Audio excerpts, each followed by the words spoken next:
7টা train ধরে চললাম কৃষ্ণনগর। এত সকালে কেন যাচ্ছি বলো তো? কেনাকাটা করতে। তোমরা হয়তো ভাবছো এত সকালে কেনাকাটা? হ্যাঁ বন্ধুরা, এত সকালেই কেনাকাটা। আর কৃষ্ণনগরের বিখ্যাত ডালপুরি, চলে এলাম ডালপুরি খেতে। ডালপুরিগুলো দেখে তো জিভে জল চলে আসছিল আমার। অনেক দিন পর ডালপুরি খেলাম, দারুণ টেস্টি হয়েছিল। যে বন্ধুরা কৃষ্ণনগরে থাকে এই হাটটি অনেকেই চিনতে পারবে। এটা হচ্ছে বস্ত্রবাজার হাট।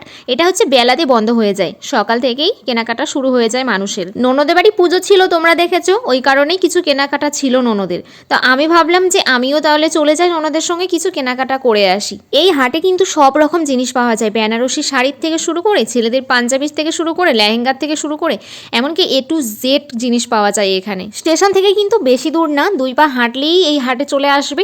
যদি তোমাদের ভালো লাগে কখনো যাবে, দেখবে খুব সুন্দর কালেকশনও পাওয়া যায় আর নিত্য নতুন জিনিসও পাওয়া যায়। দেখো কত সুন্দর সুন্দর কুর্তির কালেকশনগুলো আছে।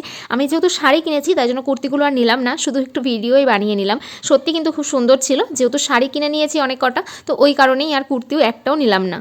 কেনাকাটা তো কমপ্লিট হয়ে গেছে। যা টাকা দিয়েছিল তোমাদের দাদাভাই সব টাকাই একদম শেষ করে বাড়ি নিয়ে যাচ্ছি। আমি এসেছিলাম কেবল একটা সোয়েটার কিনবো বলে, কিন্তু আমি অনেক কটা জিনিস কিনে ফেলেছি। জানি না কি বলবে, একটু ভয় ভয় লাগছে, বুঝেছো বন্ধুগণ। মেয়েদের সত্যি কথা, যতই জিনিস থাকুক না কেন তবু মনে হয় যে কিনেই যায়। জিনিস থাকলেও মনে হয় কিনে যায়। তোমরা কিন্তু জিনিসগুলো দেখে একটু সবাই জানিও কেমন লাগলো। ভিডিওটি এতক্ষণ দেখার জন্য অসংখ্য ধন্যবাদ সবাইকে।